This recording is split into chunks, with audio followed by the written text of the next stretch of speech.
Bien-aimés, shalom, nous voici encore devant vos écrans et dans vos téléphones pour notre émission Sauve-toi pour ta vie. Et aujourd'hui, nous sommes dans le même chapitre de la fois passée, Genèse chapitre 10. Et là, nous lisons le verset 14. La Bible dit, Lot sortit et parla à ses gendres qui avaient pris ses filles. Levez-vous, dit-il, sortez de ces lieux, car l'Éternel va détruire la ville. Mais aux yeux de ces gens, il parut plaisanter. Bien-aimés dans le Seigneur, nous connaissons bien l'histoire. Abraham ayant intercédé pour son frère Lot devant les anges qui allaient détruire Sodome et Gomorrhe. Et arrivé à Sodome, les anges voulaient faire sortir Lot et sa femme et ses enfants. Mais voilà maintenant ici, Lot reçoit le message des anges. Il dit à ses gendres, à ceux qui avaient épousé ses filles, de se lever et de sortir de ces lieux, parce que la colère de Dieu, le jugement de Dieu devait s'abattre sur la ville. Mais la Bible dit que pour ces gendres, ils croyaient que Lot était en train de plaisanter. Bien-aimés, c'est la même attitude pour beaucoup de gens aujourd'hui. Les hommes de Dieu prêchent la parole. La parole est prêchée dans des églises, dans des véhicules, dans des bus, dans des trains, partout. Il y a des panneaux publicitaires, il y a des messages de Dieu qui interviennent et qui nous interpellent que ce monde est en train de partir en dérive. Bientôt là, le Seigneur va prendre les siens. L'église sera enlevée. Et celui qui n'a pas encore reçu Jésus-Christ va rester et il subira le jugement de Dieu d'abord sur cette terre avant d'être envoyé en enfer.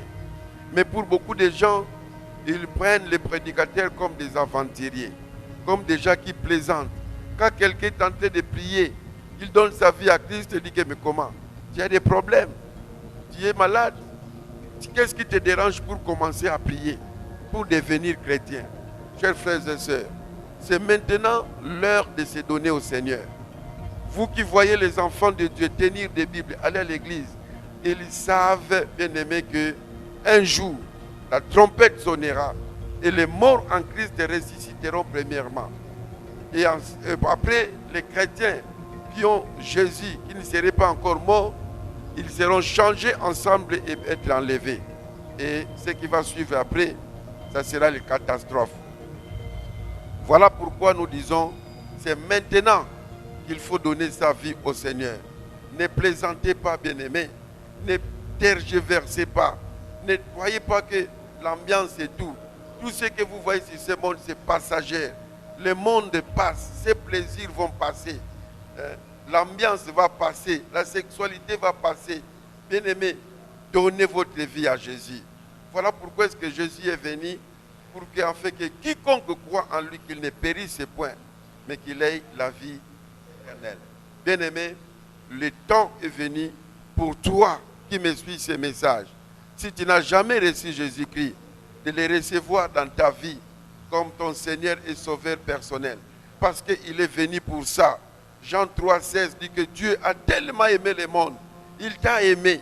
C'est pour cela qu'il a donné son Fils Jésus, pour que tout celui qui croit en lui, qu'il ne périsse point, mais qu'il ait la vie éternelle. Croire en Jésus veut dire croire que Jésus était sans péché, mais il est mort à la croix pour nos péchés. Et croire en Jésus, c'est aussi accepter qu'on est pécheur et que lui seul peut nous pardonner.